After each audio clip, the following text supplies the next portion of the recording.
दुर्लभ गुरु संकेत हैं, दुर्लभ तत्पालन,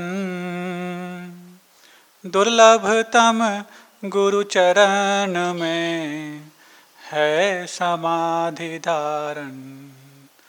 बोले देवादिदेव 1000 श्री मुनि सुव्रतनाथ भगवान की, परम पूज्य आचार्य परमेष्ठी गुरुदेव श्री विद्यासागर जी महामुनिराज की, 3 कम 9 करोड़ मुनिराजों की।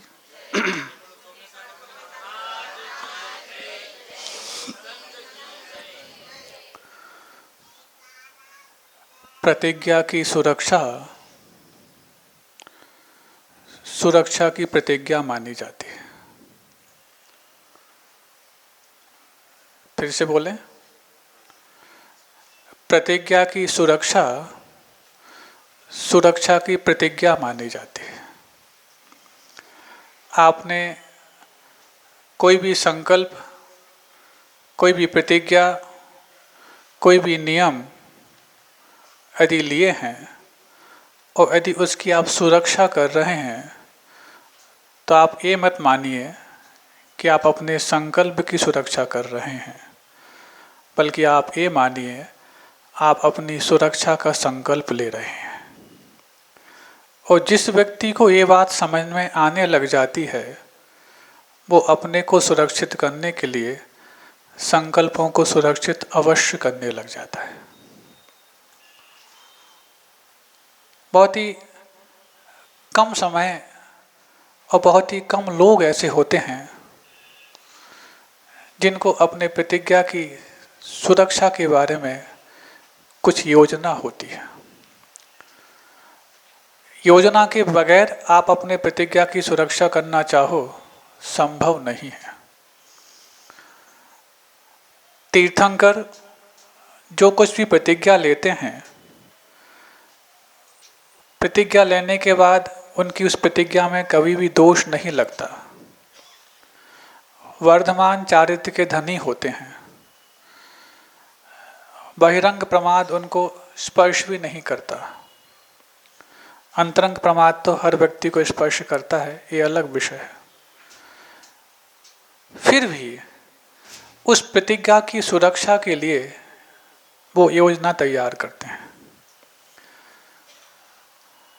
योजना ऐसी तैयार करते हैं कि भले ही उस योजना को इम्प्लीमेंट देने के लिए अयोध्या से योजनों दूर भी जाना पड़े तो जाने तैयार खड़े होते हैं।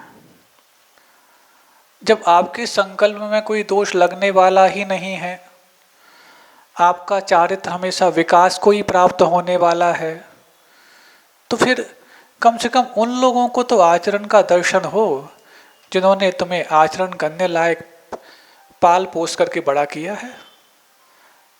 जिस अयोध्या में आप पले बड़े पुसे, उसके सामने यदि आप अपने मुनि व्रत का आचरण दिखाओगे तो कई लोग और आपको देख कर के मुनि बन जाएंगे। ये तो उन लोगों की बात है जिनको घर में रह करके संकल्प पालन करने में दिक्कत होती है, तो वो घर छोड़ करके जाएं तो बात अलग है। आपने तो 5 पापों का त्याग कर दिया, इतना ही पर्याप्त है। नियति ये बोलती है कि आपके संकल्पों में कोई बट्टा लगने वाला नहीं है, तो फिर क्यों वो भवन को छोड़ करके वन की ओर गए। तो नियति ये भी बोलती है, संकल्पों को लेना और संकल्पों को निभाने लायक माहौल में रहना, इसमें अंतर है। संकल्पों को लेना भी आसान नहीं है, लेकिन संकल्पों को निभाने लायक माहौल में रहना भी बहुत आसान नहीं है। बल्कि संकल्पों को लेने से भी ज़्यादा कठिन है संकल्पों को निभाने लायक माहौल में रहना। और जो इस चीज़ की योजना बनाता है, फिर उसके जीवन में कभी पश्चाताप और प्रायश्चित की बात नहीं आती है। हमें लगता है मनुष्यों से अधिक अपने संकल्पों की सुरक्षा त्रियंचों को करनी आती है। कई आपने पुराण ग्रंथ पढ़े होंगे और उन पुराणों में कई संकल्प त्रियंचों के माध्यम से लिए गए आपने सुने होंगे, पढ़े होंगे। लेकिन एक भी त्रियंच का नाम आप बता दो जिसने संकल्प लेने के बाद अपने संकल्प में बट्टा लगाया हो, या किसी साधु के समक्ष पहुंच करके उसने प्रायश्चित मांगा हो, या मुझसे ये चूक हो गई प्रायश्चित दे दो, क्या करूं, परिस्थिति ऐसी थी। परिस्थिति कैसी भी हो, उसकी मनस्थिति इतनी मजबूत होती है कि वस्तु स्थिति को भी उसके चरणों में झुकना पड़ता है। ऐसे उन त्रियंचों के उस भोले भाले और निरीह आचरण को देख करके आपको भी अपने संकल्पों के बारे में योजना बनानी चाहिए। पुराणों के ग्रंथ तो आपने कई बार पढ़े होंगे। मैं कुछ आपको आज आधुनिक कुछ ऐसे दृष्टांत देने जा रहा हूं जिन्होंने विपरीत परिस्थितियों में भी अपने संकल्प को निभाया। संकल्प तो बहुत बाद की बात है, उस संकल्प को लेने लायक योजना बनाने में जो अभ्यास चल रहा है उस अभ्यास को भी निभाया। क्योंकि वर्तमान की शिक्षा पद्धति ऐसी है कि वो षड्यंत्र के तहत देश की प्रतिभा को देश से पलायन करने के लिए मजबूर करती है।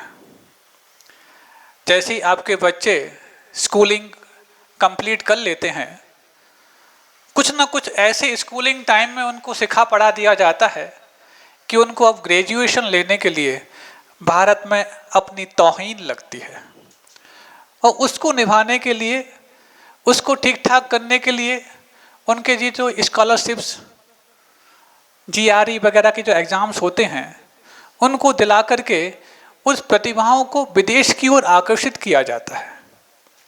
और ऐसा आकर्षित किया जाता है, अच्छे लुभावने पैकेज भी दिए जाते हैं, सुविधाएं भी दी जाती हैं, स्कॉलर्स भी दिए जाते हैं, आदि आदि। ऐसे ही एक दृष्टांत मैं आपको देने जा रहा हूं। एक प्रतिभा थी, उस प्रतिभा को 12वीं की कक्षा तक इस प्रकार से पढ़ा दिया गया, चाहे वो ICSE बोर्ड में हो चाहे वो CBSE बोर्ड में हो, कि उसको लगने लगा कि अब इसके बाद की शिक्षा भारत में मुझे इससे अच्छी नहीं मिल सकती। तो उसको लगा GRE वगैरह एग्ज़ाम दिए जाएं, या जो कुछ भी विदेश की जो यूनिवर्सिटीज़ होती हैं उनके एंट्रेंस एग्ज़ाम दिए जाएं, और यदि मुझे लगता है कि मैं उस एंट्रेंस एग्ज़ाम में निकल गया तो फिर उस ओर मुख किया जाए। हुआ ऐसा ही, एंट्रेंस एग्ज़ाम दिए और एंट्रेंस एग्ज़ाम 2-3 यूनिवर्सिटी की उसने निकाल लिए। एक वो यूनिवर्सिटी अमेरिका की थी, एक ब्रिटेन की थी, और कुछ और भी होंगी। अब अपने पिता से वो कहता है, वो प्रतिभा कहती है, चाहे वो कहता हो चाहे कहती हो, कुछ भी समझना, प्रतिभा है वो, पापा मैंने एंट्रेंस एग्ज़ाम भी निकाल लिए हैं और मुझे अब पढ़ने के लिए बाहर जाना है। किसी पिता के समक्ष जब अपने होनहार प्रतिभावान बच्चे के मुख से जब ये वाली बात सुनने को मिलती है तो सबसे पहले उसके अंदर खुशी कम चिंता ज़्यादा होती है। और चिंता ऐसी होती है, बेटा तुम्हारी प्रतिभा की तो मैं दाद देता हूँ, लेकिन प्रतिभा को बनाए रखने लायक माहौल विदेश में मिल पाएगा, इसमें मैं संदेह करता हूँ। नहीं पापा, आप विश्वास करो, आप ही के तो संस्कार हैं। और ऐसे में यदि वो प्रतिभा उस माता पिता की यदि इकलौती संतान हो, फिर तो कहना ही क्या है। उस वक्त उन माता पिताओं से आप पूछिए जो माता पिता अपने बच्चे को विदेश भेजने की मांग को सुन करके जिनके दिल पर सांप ना लौटते हों, मना करते हैं तो वो प्रतिभा बोलेगी आप भेदभाव कर रहे हैं।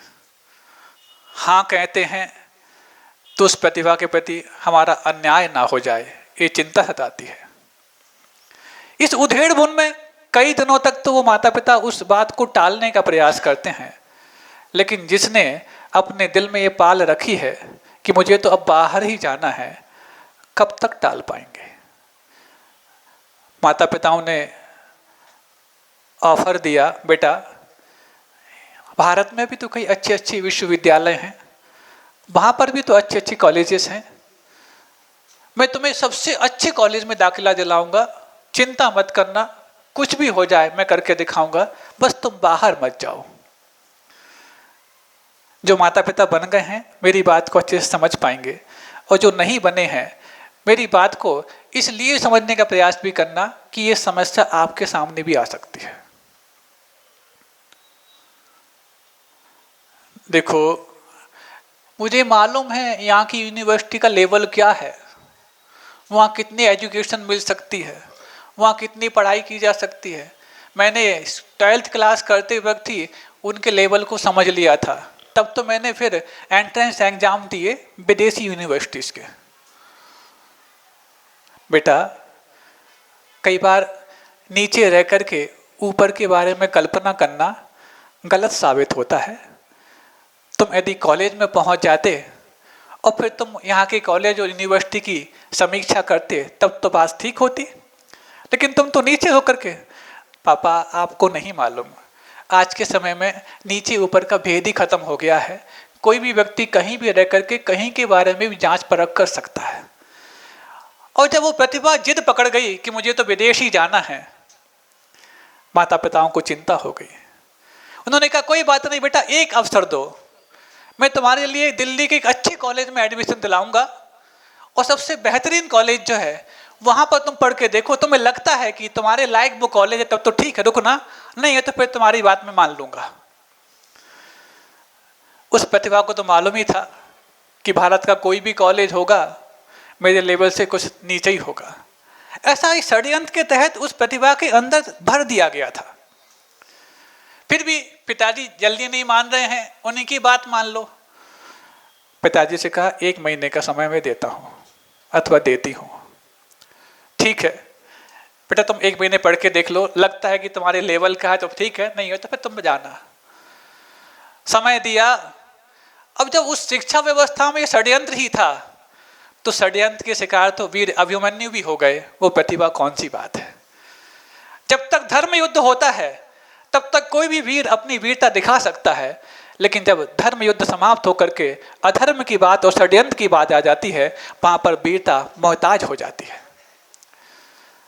और उसको लगा कि उस कॉलेज में 1 महीने के बावजूद भी हमने सिर्फ वही सीखा है जो हम 11th और 12th में सीख करके आए हैं। उसने कह दिया वहां तो वो ही पढ़ा रहे हैं जो मैंने उससे भी ज्यादा पहले पढ़ लिया है। अब माता पिता मजबूर हैं, माता पिता मजबूर हैं अपने इकलौती संतान को विदेशी विश्वविद्यालयों में दाखिला दिलाने के लिए। सबसे पहले उन्होंने तय किया, क्योंकि अमेरिका तो काफ़ी दूर है, ब्रिटेन पास में है, उसमें इसको यदि प्रवेश मिल गया है, स्कॉलर की बात भी हो रही है, तो लंदन चलते हैं, वहीं देखते हैं कि क्या होता है। लेकिन माता पिता की एक दूसरी समस्या भी है। उन्होंने अभी अभी अभ्यास के रूप में कुछ व्रतों के पालन करने की योजना भी बनाई है। मैंने कहा ना, संकल्प की सुरक्षा ही सुरक्षा का संकल्प होता है, इस बात को आप याद रखना। उन दोनों ने अभी अभी ये योजना बनाई है कि हमें अपने संकल्पों का पालन करने लायक माहौल बनाना है, पहले अभ्यास करना है। और कोई भी यदि श्रावक है उसको यदि व्रतों के रूप में आगे बढ़ना है, सबसे पहली परीक्षा होती है अहिंसक पानी की, जिसको आप कुएं का पानी भी बोलते हो अथवा ओ बारिश का पानी भी बोलते हो। परीक्षा हुई। अब जब तक वो यहाँ पर हैं तब तक तो फिर भी अपनी व्यवस्था किए हुए हैं, अभी संकल्प नहीं लिया है, सिर्फ अभ्यास चल रहा है कि जब तक हम बन सकेगा कुएं के पानी का ही उपयोग करके अपना भोजन पानी करेंगे। इस बीच में जब विदेश जाने की बात आ गई तो वहाँ पर कुएं का पानी, अहिंसक पानी कहाँ मिल सकता है। जहाँ अहिंसक प्राणी रहेंगे वहीं तो अहिंसक पानी मिलेगा, वहाँ तो प्राणी अहिंसक नहीं मिलते, पानी अहिंसक कहाँ मिलेगा। फिर भी सोचा अपन यहाँ से पानी लेकर के जाएंगे। जब यहाँ से पानी ले जाने की बात आई तो सुनना, पहली बात तो फ्लाइट में पानी ले जाने की अनुमति मिलती नहीं है। अब पता नहीं मिलती कि नहीं मिलती, हम तो उस समय की बात कर रहे हैं। फ्लाइट में आप ना पानी ले जा सकते, ना कोई अनाज ले जा सकते, क्योंकि उनको भय होता है कोई आप केमिकल उनके देश में जाके ना फेंक दो, ऐसे बीज वहाँ ना फेंक दो जहाँ जाकर के वहाँ की उनकी पूरी कृषि बर्बाद हो जाए। इसलिए फ्लाइट में अनाज और पानी ले जाने की अनुमति नहीं है। फिर भी उन्होंने, क्योंकि वो फ्लाइट ऐसी थी और देश ऐसा था कि वहाँ शायद जाने की परमिशन उनको मिल गई होगी, तो 15 लीटर कुएं का पानी लेकर के वो गए। कितना? 15 लीटर पानी ले जाना था, और 2 व्यक्ति हैं जिनको पानी पीना था, और पता नहीं 2 दिन 3 दिन 4 दिन 5 दिन कितने दिन लग जाएंगे उसकी एडमिशन कराने में और उसको वापस समझने में कि मैं यहाँ रह सकता हूँ अथवा मुझे अमेरिका जाना पड़ेगा, ये तय करने में। तो आप मानो कि वो 15 लीटर पानी प्रतिदिन उन्होंने, हो सकता है उसके साथ वहाँ का डाब का पानी उपयोग किया हो, तो 15 लीटर पानी लेकर के गए। कुएं का पानी सोचो, सुन सकते हो आप लोगों को तो 15 फीट दूर से कुएं का पानी अपने घर लाने में मुश्किल महसूस होती है। वो अपने संकल्प नहीं, अभ्यास को निभाने के लिए भारत से लंदन तक कुएं का पानी लेके गए। एक बार तो उनकी अनुमोदना हो जाए, फिर मैं बताऊंगा कि मैं किसकी बात कर रहा हूं। गए, मुश्किल से परमिशन मिली होगी, और परमिशन मिलने के पश्चात जब वो वहां पहुंचे, उनको शायद 4-5 दिन वहां रुकना था, लेकिन किस्मत से उनको 1 दिन और एक्सटेंड करना पड़ा। पानी खत्म हो चुका था। अगले दिन उन्होंने उपवास कर लिया, लेकिन वहां का पानी ग्रहण नहीं किया, जबकि वो चाहते तो अभ्यास ही तो चल रहा है, अभी सभी संकल्प तो हुआ नहीं है। लेकिन जिन्होंने अभ्यास के समय भी अपनी प्रतिज्ञा की सुरक्षा की है, वही व्यक्ति है जो अपनी सुरक्षा की प्रतिज्ञा करने के लिए मुस्तैद पाए जाएंगे।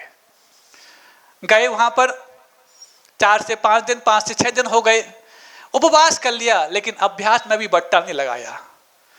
लौट कर आए, शायद वहां भी उसको अपना लेवल नहीं मिला होगा उस प्रतिभा को। अब बात आई अमेरिका जाने की। अमेरिका जाने की बात है तो लंदन जाने में फिर भी हो सकता है उनके लिए पानी ले जाने की छूट मिल गई हो, लेकिन अमेरिका जैसा देश जिसने WTC यानी वर्ल्ड ट्रेड सेंटर जैसी इतनी बड़ी त्रासदी झेली हो, वो तो कोई भी रिस्क लेने को तैयार नहीं होगा। वो कोई भी चीज यहां से वहां ले जाने की परमिशन नहीं देगा। अब देखो, जाना है वहां पर, और वहां डायरेक्ट फ्लाइट नहीं, अब तो पूरी 22 घंटे की फ्लाइट जर्नी करके आप डायरेक्ट अमेरिका पहुंच सकते हो, लेकिन पहले ब्रेक जर्नी होती थी। और फ्लाइट थी जर्मनी की लुफ्थांसा। ये लुफ्थांसा नाम भी मैं बता दूं आपको, जर्मनी में सबसे ज्यादा जैन ग्रंथों का अध्ययन किया जाता है, और जिनवाणी का मतलब ही होता है जो नीर क्षीर विवेक रखती है। यानी जैसे हंस होता है ना, दूध का दूध और पानी का पानी कर देता है, ऐसे ही वो हंस जो दूध का दूध और पानी का पानी करता है, वो परम हंस मानी जाती है जिनवाणी, जो आपके लिए सच क्या है, गलत क्या ये बता दे, हे क्या है, उपादेय क्या ये बता दे। इसलिए हो सकता है जैन ग्रंथों का अध्ययन करने के कारण उस देश के लोगों ने अपनी फ्लाइट का नाम भी रख लिया हो लुफ्थांसा। यानी ऐसे हंस अब लुप्त होने की कगार पर है जो दूध का दूध और पानी का पानी कर पाए, ऐसा मेरा चिंतन है। हो सकता है उन्होंने कोई दूसरा नाम भी रखा हो। तो लुफ्थांसा फ्लाइट थी, फ्रैंकफर्ट उनको ब्रेक जर्नी करनी थी, और फ्रैंकफर्ट जो जर्मनी का एक शहर है, वहां पर उनको ब्रेक जर्नी करनी थी। अब देखना, पानी ले जाना है, 2-3 दिनों के लिए जाना है। लंदन की फ्लाइट में तो आप पानी ले गए, लेकिन अमेरिका जहां जाना है वहां पानी ले जाने की परमिशन नहीं है। लेकिन जिन्होंने अपने अभ्यास के वक्त भी प्रतिज्ञा की सुरक्षा की हो, उनकी सुरक्षा करने के लिए प्रतिज्ञा ऐसे कुछ न कुछ संसाधन उपलब्ध करा देती है। देवता भी वहां पर उनकी प्रतिज्ञा को पालन करने के लिए सुरक्षा घेरा बना लेते हैं। तो सुनो, उन्होंने कुछ आधा लीटर की कुछ बॉटल अपने बैग में डाली, जो हैंड बैग होता है। रिस्क उठाई कि इस पानी को हम वहां तक ले जा पाएंगे कि नहीं ले जा पाएंगे। वहां पर तो उनको सुविधा थी कि वहां पानी मिल जाएगा, या हो सकता है वहां डाब का पानी मिल जाए, या कोई हो सकता है पानी स्टोर हो जाए, लेकिन रास्ते की बात थी। अभी अभ्यास चल रहा है, संकल्प नहीं है। लेकिन आप लोगों के संकल्पों को निभाने के लिए भी ये अभ्यास की बात बहुत मदद करने वाली है। तो फिर वो रिस्क उठाए, 3-4 बॉटल उन्होंने आधा लीटर की, या हो सकता है ज्यादा, हैंड बैग में डाली। लेकिन बिना चेकिंग के तो आपको फ्लाइट में पानी तो क्या प्राणी को ले जाना भी मुश्किल है। चेक हो रहा था। अब देखो जैसे ही वो स्लैटिंग होती है ना, जहां पर आपके बैग्स चेक होते हैं, वो चेक करने वाला चेकर था, जैसे ही उस प्रतिभा के पिता माता की जो हैंडबैग में पानी की बोतल थी, कुएं के पानी की बोतल, वो चेक होने का नंबर आया, इस बीच में उस चेक करने वाले को प्यास लगी, वो वहां से जा रहा था, इस बीच में उसने पानी अपना पिया और वो बैग निकल गया और पार हो गया। सुरक्षा घेरे से भी इनके अपने संकल्प की सुरक्षा की संसाधन सामग्री बिना चेक किए ही पार हो गई। क्योंकि कहा ना, देवा भी तस् प्रणमंती जस धम्मे संयामणो, कि देवता भी उसको नमस्कार करते हैं जिसके दिल में धर्म पनपता है। तो हो सकता है व्यवस्था देवताओं ने कर दी हो, और हुआ ऐसा कि वो पानी पार हो गया। पानी पार होने का मतलब ये प्राणी भी अब पार हो जाएगा और अमेरिका पहुंच जाएगा। वहां पहुंच गए, अपने संकल्प की सुरक्षा भी हो गई, वहां जाके पानी की जो व्यवस्था थी वो भी हो गई। और फिर वहां से लौटते वक्त अष्टमी का दिन था, और अष्टमी के दिन तो उनको उपवास करने का संकल्प था। लौट करके भी आए तो बिना अपने अभ्यास में बट्टा लगाए लौट करके आए।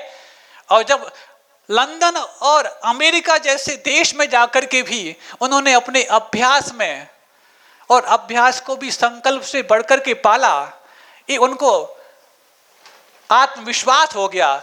इसी आत्मविश्वास को लेकर के जब गुरुदेव के चरणों में पहुंचे, गुरुदेव अब तो हमने अभ्यास पक्का कर लिया है, भारत तो क्या भारत के बाहर भी हमने अपने संकल्पों को पालने लायक अभ्यास में अच्छे अंक हासिल किए हैं। और गुरुदेव के सामने अपनी जब बात रखी, फिर भी गुरुदेव कहते हैं अभी जल्दबाजी हो जाएगी, अभी आपकी उम्र इतनी नहीं है कि प्रतिमाओं का पालन कर सको। वो सोच रहे होंगे प्रतिभा का तो पालन हम कर रहे थे, लेकिन प्रतिभा को तो षड्यंत्र का शिकार होना पड़ा और उसको तो हम अमेरिका में भेज करके आए हैं। ये बात अलग है कि संस्कार इतने मजबूत हैं कि जब हमने अभ्यास को इतने तरीके से जिया है तो हमारे बच्चे भी उस अभ्यास के तहत उस संस्कारों को अपने जीवन में वहाँ पाल रहे होंगे, ये उनका विश्वास है। लेकिन फिर भी अंदर से एक भय भी था। लेकिन एक चीज से चूंकि अब ठीक है, और कहीं ये कोई चीज ना हो जाए, बेटी है मान लो प्रतिभा, बेटी कहीं ये ना कहने लग जाए यदि मैं बेटा होती तो शायद आप इतने जल्दी मना नहीं करते कि बेटा तुम्हें लंदन नहीं जाना या अमेरिका नहीं जाना, ये भेदभाव ना हो जाए मेरी बेटी को भी, इसलिए उन्होंने मजबूरन परमिशन दी। यदि बेटा होता तो शायद मैं उनकी बात मान जाता, बेटी ऐसी उलाहना दे करके मेरे लिए चैलेंज ना करने लग जाए, इसलिए मजबूरन परमिशन दी। हो गया वो काम, वहां पर बच्चे भी अच्छे संस्कार से साथ पढ़ती रही, सब कुछ होता रहा। अब इनकी बात आई, गुरुदेव के समक्ष जब पहुंचे और पहुंच करके कहते हैं गुरुदेव अब तो हमारे लिए 2 प्रतिमाओं के व्रत दे दो। गुरुदेव कहते हैं जल्दबाजी हो जाएगी, नहीं अब तो बच्चों की जो जिम्मेवारी है, अभी तो 5 साल तो उसकी कोई बात आती नहीं है, वो अभी पढ़ने गई है, आप तो दे दो। गुरुदेव भी शायद परख रहे होंगे कि आपके अंदर कितनी दृढ़ इच्छा शक्ति है। तो हुआ ऐसा, जब बात 2-5 मिनट चली और गुरुदेव के रुझान से लगा कि शायद वो अभी आशीर्वाद देने वाले नहीं हैं, तो उन्होंने अपना अंतिम ब्रह्मास्त्र छोड़ा। वीर पुरुष ही होता है जो ब्रह्मास्त्र अपने पास रखता है। फिर उन्होंने अंतिम ब्रह्मास्त्र छोड़ा, बोले भगवान आप बोल रहे हैं जल्दबाजी हो जाएगी और मुझे लगता है जीवन का कोई भरोसा नहीं है। जब ये वाली बात अपने संकल्प को लेने की भावना के साथ गुरुदेव के समक्ष रखी, तो गुरुदेव भी उनकी बात से प्रभावित हुए और कहा कायोस्तर कर लो और 2 प्रतिमाओं के व्रत धारण कर लो। जिसने अपने अभ्यास के वक्त भी संकल्प से बढ़कर के अभ्यास की सुरक्षा की हो, देवता भी उसके सुरक्षा में सहयोग करते हैं। और धरती के देवता भी आचार्य गुरुवर्षि विद्यासागर जी महाराज उनके लिए आशीर्वाद देने के लिए तैयार खड़े हो जाते हैं। मैं किसकी बात कर रहा हूँ? किसी दूसरे ग्रह के प्राणी की बात मैं नहीं कर रहा हूँ। मैं सिर्फ आपके भारत देश की बात नहीं कर रहा हूँ, आपके महाराष्ट्र प्रांत की बात नहीं कर रहा हूँ। वो प्रतिभावान माता पिता आज आपके जिंतूर में इस पांडाल में मौजूद हैं। नाम बताऊं जिनका अभी अभी आपने कलश लेने के रूप में सम्मान किया था। अरे कलश तो उनके लिए छोटी सी बात है, जो अपने गुरुदेव के द्वारा दिए गए संकल्पों के कलश को अपने सर माथे रख करके वो निर्दोष पालन करता है। ऐसे व्रती श्रावक डॉक्टर सुभाष जी साहब मोनिका साहब की मैं बात कर रहा हूं। ये दूसरे ग्रह के लोग नहीं हैं। और शायद आपको लग रहा होगा कि महाराज जी उनकी तारीफ कर रहे हैं। अरे किसी साधु के मुख से अपनी तारीफ निकलने लायक तुम काम करके तो दिखाओ। तुम्हारा पूरे प्रवचनों में मैं तारीफ ना करूं तो नाम बदल देना। ऐसा काम करके तो दिखाओ। और भी अन्य कोई व्रती हैं, उन्हीं के सहधर्मी, उन्हीं के सहपाठी बता रहे थे आज ही कि जब पूज्य प्रणब सागर जी महाराज ने व्रतियों का सम्मेलन कहाँ, दिल्ली में ना, दिल्ली में हुआ, तो वहां पर व्रतियों के साथ व्रतों का आकर्षण कैसा होता है कि जो पहले परिचित नहीं थे, व्रती होने के नाते वो भी रिश्तेदार बन जाया करते हैं। ऐसी जालना के एक व्रती और भी यहाँ पर मौजूद हैं, नाम उनका डॉन गांवकर है। और हो सकता है आपके जिंतू से रिश्तेदारी भी रखते हों, लेकिन जिंतूर से रिश्तेदारी तो तब होगी जब जिंतूर उनका रिश्तेदार बनने को तैयार हो। और व्रती की सही रिश्तेदारी वो होती है कि व्रती ही उनका समधी माना जाता है। समधी का मतलब जिनकी बुद्धि समान हो, उसी का नाम समधी। उसका नाम समधी हम कम मानते हैं जो बेटे को विदा करने के बाद समधी बन जाता है। अरे जो पापों को विदा करने के बाद समधी बनने की इच्छा रखता है, सही रिश्तेदार तो वही होता है। और भी कई ऐसे रिश्तेदार बन सकते हैं आपके। कुछ ऐसे विदिशा के श्रावक भी आए हैं जिन्होंने अपनी बेटी को विदा किए बगैर भी, दो बेटियां हैं उनकी, उनको विदा करने के पहले ही पापों को विदा करने की शुरुआत कर दी। अभ्यास उनके जीवन साथी बोलती थी, बोले महाराज दो बेटियां हैं और दो बेटियों को विवाह करने के लिए घर से बाहर भी जाना पड़ता है, और घर से बाहर जाएंगे तो फिर खाना पीना ऐसा वैसा भी करना पड़ता है। कहीं ऐसा ना हो कि तुम खाना पीना ऐसा वैसा नहीं करते, इसलिए बात ऐसी वैसी कर दी जाए। और आज तो वो शादियां होती हैं, पहले पूछते थे बेटी से अथवा बेटे से, क्यों तुम्हें तत्वा सूत्र आता है, बक्तामर आता है, ये पूछते थे। तब जाकर के शनाख्त होती थी कि हाँ तुम्हारी बेटी या तुम्हारा बेटा हमारे घर में शादी करने लायक है। और आज पूछते हैं क्यों होटल जाते हो, रेस्टोरेंट जाते हो, यदि नहीं जाते हो, सोले का भोजन करते हो, तो हमारी बेटी तुम्हारे घर में जाकर के वो दिन भर सोला और चोला चूका करने के लिए नहीं जाने वाली है। इसलिए इन कारणों से वो संबंध रिजेक्ट कर दिए जाते हैं। कितना परिवर्तन आ गया सोचो। ये परिवर्तन सिर्फ इसीलिए आया है, कल ही परसों मैंने बात कही थी कि आपने अपने बच्चों के मन में ये जो बात भर दी है, बेटा चिंता मत करना, हम तुम्हें छोटा परिवार ढूंढेंगे। छोटा परिवार, कौन सा परिवार? दुखी परिवार। कल से आप सीख गए हो ना, कल इसकी पूरी व्याख्या हुई थी। छोटा परिवार, दुखी परिवार। यदि आप अपने बच्चे के मन में, अपनी बेटी के मन में ये बात भर रहे हो कि बेटा चिंता मत करना, तुम्हें हम न्यूक्लियर फैमिली ढूंढेंगे, तो ये न्यूक्लियर फैमिली नहीं, न्यूक्लियर बम साबित होगा, जो ऐसा विस्फोट करेगा, उस कुटुंब से उस परिवार को अलग करेगा, उस परिवार से माता पिता को अलग करेगा, और उस माता पिता से आप दोनों को अलग करेगा। और इसका अंत जाकर के आप दोनों भी एक साथ नहीं रह पाओगे, इस चीज में होगा। इसलिए हमेशा ये कहना, भले ही उसकी किस्मत से छोटा मिल जाए बात अलग है, लेकिन शुरुआत से तुम्हें संस्कार बनना, बेटा तुम्हें हम सबसे बड़ी फैमिली देखेंगे जिस फैमिली में संस्कार बहुत बड़े होते हैं। कितने लोग हैं जो अपने बच्चों के मन में ये वाली बात भरते हैं, और नहीं भरते हैं तो तैयार रहना। आज सबसे ज्यादा यदि डिवोर्स के केस आते हैं तो जो माता पिता अपने बच्चों को न्यूक्लियर फैमिली देखते हैं उन्हीं के आते हैं, क्योंकि उनके अंदर बर्दाश्त करने की क्षमता नहीं होती, सहन शक्ति नहीं होती। जब वो अपने कुटुंब को सहन नहीं कर पाए, परिवार को सहन नहीं कर पाए, माता पिता को सहन नहीं कर पाए, तो आपस में एक दूसरे को भी सहन कैसे कर पाएंगे? इसीलिए इस चीज की भी तैयारी रखना। तो ऐसे दो बेटियां थीं, उसके बावजूद ही पता नहीं, हम 10 महाराज लोग वहां पर थे, 6 तो यहाँ पर हैं ही, 4 और महाराज थे, 10 महाराज लोग वहां पर कर रहे थे चातुर्मास विदिशा में। वहां उनके भाव तैयार हुए, उन्होंने भी अभ्यास का संकल्प लिया, और जब अभ्यास परिपूर्ण रूप से निभा लिया, तभी डोंगरगढ़ में जाके गुरुदेव के समक्ष उन्होंने, एक बेटी की विदा मात्र हुई है, अभी एक मौजूद है, उसके बावजूद ही प्रतिमाएं धारण कर ली, वो भी अभी आपके सामने यहाँ मौजूद हैं। ऐसे तीनों व्रती जिनके हमने उदाहरण दिए हैं, एक बार खड़े होकर के इन सबको बता दें कि हम किसी दूसरे ग्रह की बात नहीं कर रहे हैं, हम जिंतूर की ही बात कर रहे हैं। एक बार खड़े हो जाओ दोनों तीनों जन। हाँ हाँ, अब सुनो और बता रहे हैं अभी तो। इसके साथ साथ हाँ, और भी अभी जिनके घर में बेटियां बड़ी तो क्या, अब पली बड़ी रही हैं, और वो कोई दूसरे से नहीं किस्मत की बात नहीं करते, वो बसमत की बात करते हैं। बसमत शायद अपने आप में बोलता है बस मत, संसार में बस मत, बहुत हो गया, अरे तेरे लिए संसार खाली करना है तो जाके पहले बस मत रहे, फिर जाके दूसरी बात करना, बस मत। तो वो भी अभी युवा पीढ़ी को एक बहुत बड़ा एक उदाहरण बनकर के सामने आए हैं। आपको लग रहा होगा महाराज जी आज तो बिल्कुल प्रवचन इन्हीं को देने के लिए बैठे हैं। हम आपको दृष्टांत मालिका नहीं बता रहे हैं, आपको यदि समझ में आ जाए तो आपको हम अपनी दृष्टांत मालिका में शामिल करने का ऑफर दे रहे हैं, समझ में आ जाए तो।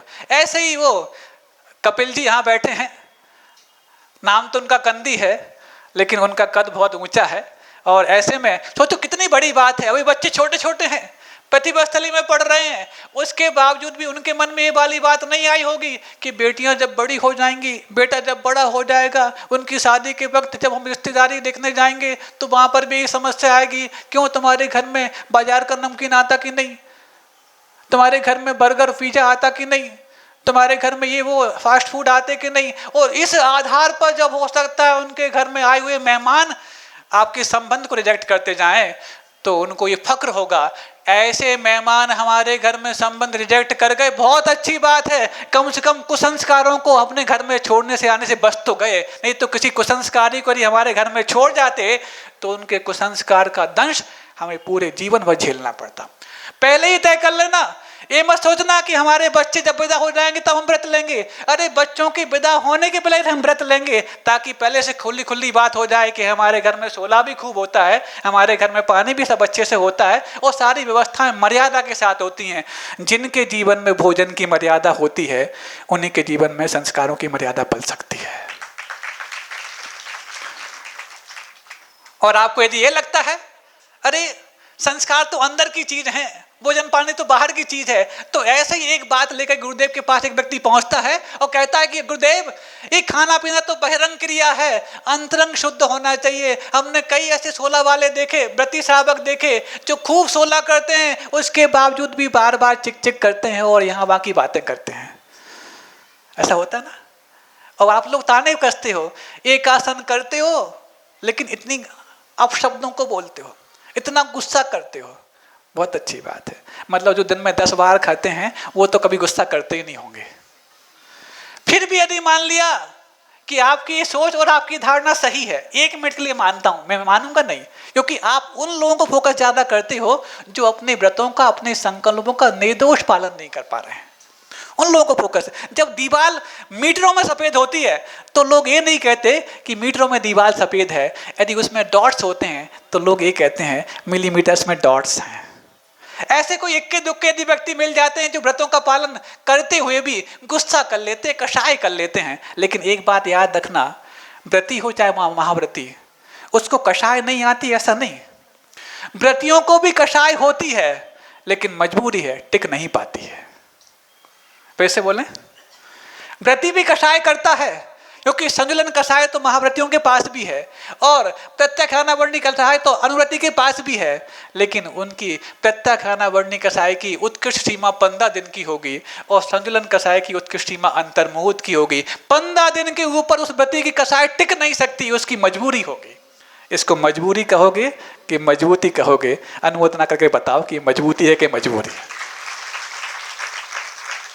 और यदि फिर भी लगता है कि वो कषाय करता है तो आप ये सोचो, जो व्यक्ति दिन भर गुस्सा करता है, जो व्यक्ति इतना ही कषाय करता है, जब वो व्यक्ति भी व्रतों का पालन कर सकता है, पूजा पाठ कर सकता है, एकासन कर सकता, उपवास कर सकता, फिर तो तुम दिन भर शांत रहते हो, तुम तो व्रतों का पालन और अच्छे से कर सकते हो। बजाय कि ये दलील दे करके कि व्यक्ति लोग कषाय करते हैं, ये कहो कि जब कषाय वाले व्यक्ति व्रतों का पालन कर सकते हैं तो तुम तो कषाय से मुक्त हो गए ना, तुम तो व्रतों का पालन और अच्छे से कर सकते हो। अब बोलो, अब क्यों निगाह नीचे हो रही सबकी? उस वक्त तो बड़ी आंखें तरेरते हो कि बड़े आए व्रती, खूब व्रतों का पालन करते, खूब सोला करते, खूब चूचू करते। 2-4 ऐसे अपवाद वाले दृष्टांतों को सामने रख करके उसकी ओट में अपने अव्रतों को संरक्षण मत देना, क्योंकि अव्रतों को संरक्षण देने का मतलब है अपनी असुरक्षा को संरक्षण देना। शुरुआत में ही हमने कहा था, संकल्प की सुरक्षा ही सुरक्षा का संकल्प माना जाता है। सोचो, क्या उस व्रती की मन में कभी ये बात आई होगी कि मेरे लिए विदेश में जाकर के भी मेरे जीवन जलाने लायक पानी की सुरक्षा हो पाएगी? कुछ भी हो, अरे व्रती तो वीर अभिमन्यु जैसा होता है कि गर्भ में यदि बात सुन ली तो चक्रव्यूह में प्रवेश करने की ठान ली। ऐसे ही गुरुदेव के माध्यम जिसने बात सुन ली कि 5 पाप ही हैं जो तुम्हारे लिए चक्रव्यूह में बनाए रखे हैं, उसको यदि भेदना है तो पहले उसके भीतर घुसना पड़ेगा, उसको भेद करके बाहर निकलना पड़ेगा। तो वीर अभिमन्यु तो अव्रती होकर के भी घुसना सीख गया, तुम व्रती बन के अभिमन्यु बनोगे तो घुसना भी सीख जाओगे और पार होना भी सीख जाओगे। ये मेरे अंदर से संकल्प शक्ति होनी चाहिए। लेकिन ये सब कुछ पाने के लिए मैंने ऐसे आपके सामने किसी अधेड़ और वृद्ध लोगों के उस दृष्टांत नहीं रखे जिनके दृष्टांत आपको देख करके अधेड़ अवस्था में भी युवा अवस्था जैसी लगने लग जाए, ऐसे दृष्टांत रखे और आपके सभा मंडप में बैठे दृष्टांत रखे हैं। अब आपको देखना है। वैसे तो यहाँ पर भी व्रती बहुत हैं। जब हम लोग के लिए लोग यहाँ पर आमंत्रण करने के लिए परभणी पहुंचे थे, वो 5 पांडव, हाँ 5 पांडव पहुंचे थे यहाँ के लोग, जब हम अलग अवस्था में थे। पहले जब अच्छे से चलते थे ना, अभी भी चलना सीख गए हैं। ये व्रती श्रावकों ने, चिकित्सक तो हैं ही, इन्होंने सुबह बताया था कि किस प्रकार से मेहनत की है और इनकी मेहनत को साकार करने के लिए हमारी सुरक्षा कवच के रूप में ये 5 महाराज बैठे हैं जिन्होंने हमारे लिए आज दोनों पैरों पर खड़ा किया है। ये सब बात तो अपन कई बार कर चुके हैं। तो ये 5 पांडव पहुंचे, बोले महाराज चलो। काय के लिए चलो? संत निवास बनवाना है। तो हमने कहा किसी कॉन्ट्रैक्टर को ढूंढ लो, वो बना देगा, हमें क्यों ले जा रहे हो? आर्किटेक्ट को ढूंढ लो। महाराज आर्किटेक्ट भी ढूंढ लिया है और कॉन्ट्रैक्टर भी ढूंढ लिया, तो अब किसको ढूंढने आए हो? महाराज अब आपके सामने क्या बयां करें, समझ तो हम रहे थे कि क्या कहना चाह रहे हैं, क्योंकि आजकल मनी महाराज बन गए हैं एटीएम। क्या एटीएम का मतलब क्या समझ रहे हो आप? क्यों हंस रहे? वो नहीं कह रहे जो आप समझ रहे हो, हम कुछ और बोल रहे हैं। जो ऑल टाइम हमारे मन को संभालते रहे उसी का नाम एटीएम है। ऑल टाइम मनी का नाम एटीएम नहीं। हाँ, ये तुम कुछ और समझ लो।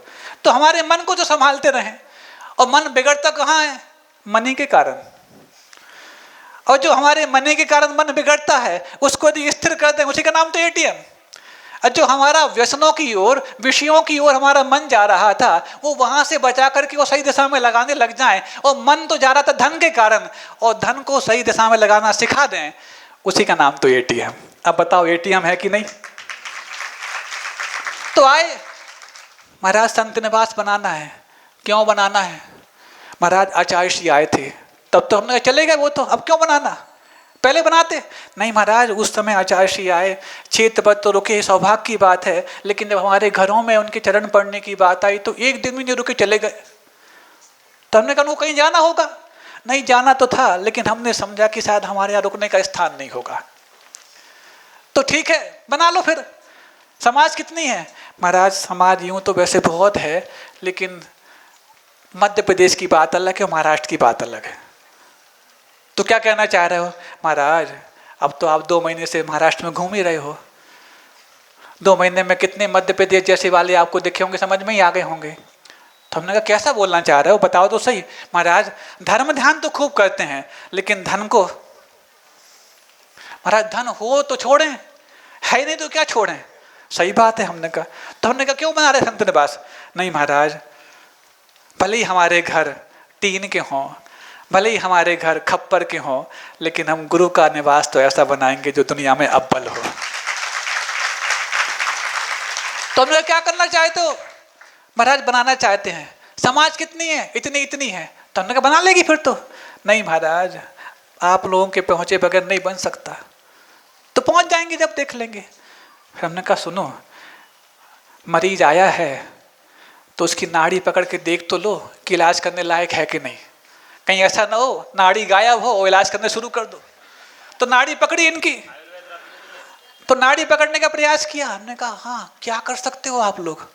महाराज अभी तो कुछ योजना ही नहीं है। तो फिर काय के लिए आ गए? नहीं महाराज आप चलो, योजना बन जाएगी।